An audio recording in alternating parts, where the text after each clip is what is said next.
Numbers show consumers in the U.S. lost more than $10 billion to scams and fraud in 2023.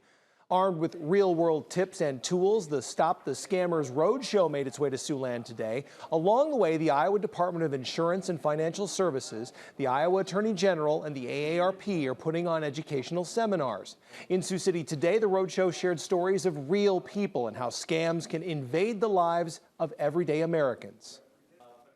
If it's a company that's contacting you, go to their website, look up the number, call them, check to see if this is legitimate, because it's that push to act now that seems to really get people, because they're in a heightened emotional state and they're not taking the time to think things through.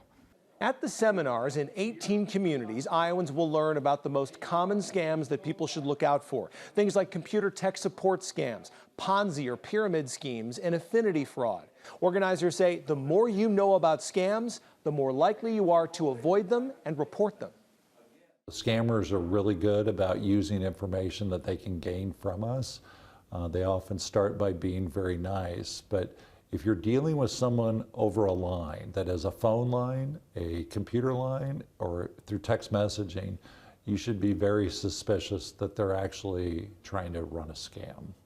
The AARP is always looking for fraud watch volunteers. For more information on how to sign up or even attend this next seminar, check out the story at ktiv.com.